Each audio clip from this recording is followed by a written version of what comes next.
Hey everyone, welcome back. Hope you're having a fantastic day so far. So in today's video, we actually have some great news as a new petition has just surpassed 10,000 signatures on a bill called the Social Security Fairness Act. In this petition that people are signing on to, they're pleading senators to put this bill on the floor for a vote and let it pass before the end of this year. This bill has a lot of momentum. It just passed in the House of Representatives by a large margin. Both Republicans as well as Democrats are on board with this bill, and if this bill were to pass, it would increase benefits by anywhere between $300 to $700 per month for millions of Social Security beneficiaries. So we're going to be diving into that today. But before we do so, if you would like to receive up to $9,000 in free stock or $9,000 in free cash, in a pinned comment below, I will be leaving a link to Webull. All you have to do is once you click on that link is just sign up for a free account and then simply deposit at least 1 penny. At that point in time, Webull will be sending you 3 free stocks worth all the way up to $9,000.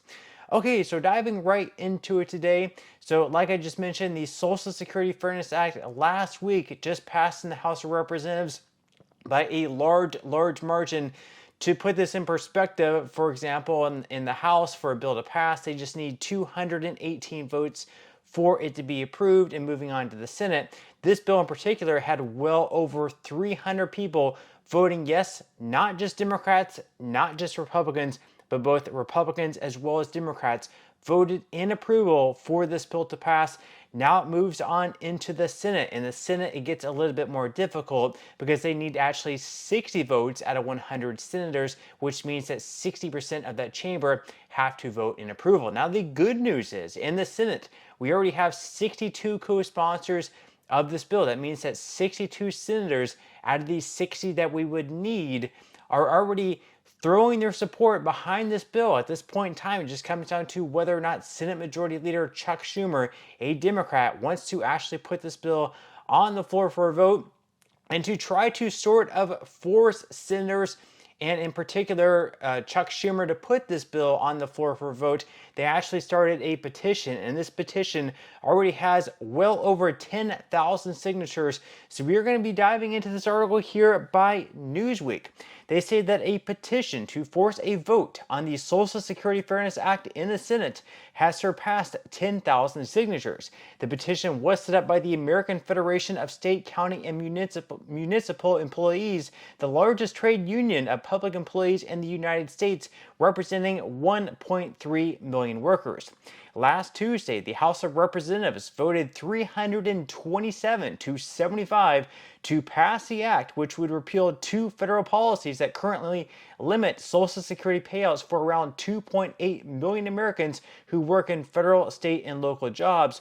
The Windfall Elimination Provision, or WEP for short, reduces Social Security benefits for individuals with public sector pensions who didn't pay Social Security taxes even if they contributed throughout other jobs. It currently affects around 2 million beneficiaries. Meanwhile, the Government Pension Offset, or GPO for short, cuts spousal or survivor benefits for retirees from federal, state, and local governments who didn't pay into Social Security, impacting nearly 800,000 retirees. So a lot of people are being affected by this, almost 3 million people, and these almost 3 million people would receive pretty substantial increases if this bill were to pass.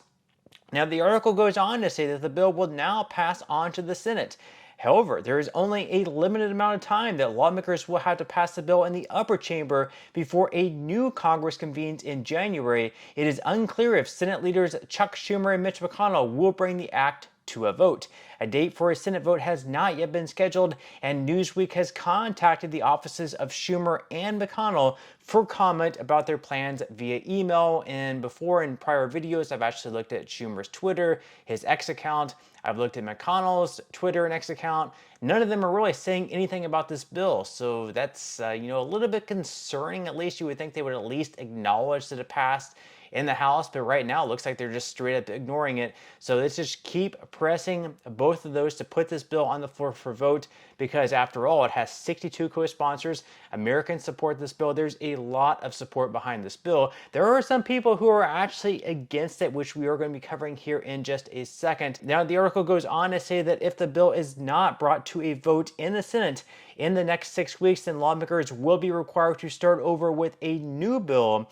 The lawmakers who originally introduced the measure either did not seek re-election or lost their bids, meaning a new member of Congress would need to reintroduce the bill. That includes Ohio Senators Sherrod Brown, a Democrat who lost his seat to Bernie Moreno, and Virginia Democrat Abigail Spanberger, and Louisiana Republican Garrett Graves, who sponsored the bill in the House, also did not seek re-election. So again, if this bill does not pass by the end of this year, we would need to have another member of Congress, both in the House as well as in the Senate, reintroduce this bill in both chambers. Now, as far as the increase goes, according to FedWeek.com, the CBO estimates show that repealing the WEP would increase Social Security benefits for those affected by it $360 a month on average at first, rising to an estimated $460 a month in 2033, and then repealing of the GPO would increase benefits at first by an average of $700 a month for spouses and by an average of $1,190 for surviving spouses, and then in 2033 that would reach $860 and $1,520 respectively. So quite a bit. Now, as far as the downsides go, of course, there are some critics of this bill. According to Newsweek, critics say the bill would pass on a tax burden to younger workers. So a 2020 Urban Institute study found that eliminating both provisions would increase benefits for 4.5% of beneficiaries by 2025, which of course would be a good thing, with an average annual boost of about $7,300. However, the Congressional Budget Office estimates that it would add around $195 billion to federal deficits over 10 years, increasing fiscal strain on these Social Security trust funds, which are projected to be unable to pay full benefits by 2035. So sure, while it would be great for these people at least now, it could affect other retirees or other people receiving Social Security benefits, being that it's going to drain the trust fund all that sooner and make it so you're going to be receiving a reduction in your Social Security check that much sooner. And that's exactly why, according to CNBC, that 73% of workers worry that Social Security won't be able to pay retirement benefits. And so most Americans are concerned about what may happen to Social Security when its retirement trust funds crosses a projected 2033 depletion date.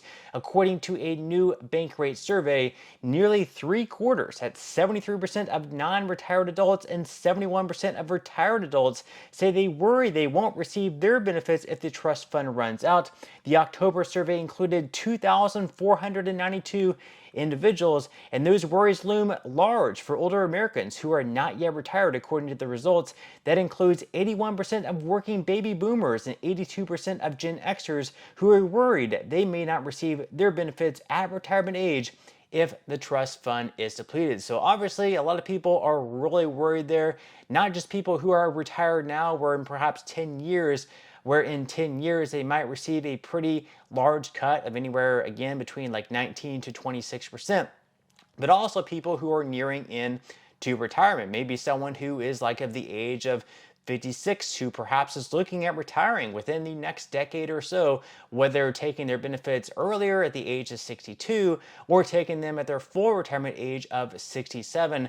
They're looking at what they might be receiving and saying, hey, maybe that's not going to be enough. Maybe I'm going to have to save more in my individual retirement account, in my 401k, in my savings, or other things like that, because they might be looking at a cut, again, of like right around between 20 to 26%, which for a lot of people is going to be so much where they might have to consider going back and getting a part-time job or supplementing their Social Security income in some sort of way. But with that said, leave your thoughts and comments below. Do you have your own concerns that we might also have these large cuts across the board? Do you have confidence in our lawmakers in Washington that they will come up with some sort of bipartisan solution to make sure that these Social Security trust funds stay solvent and we don't have to see any type of big cuts in our benefits? Leave your thoughts and comments below. I would definitely love to read them, but that's all we have for today's video, and I will see you in the next one.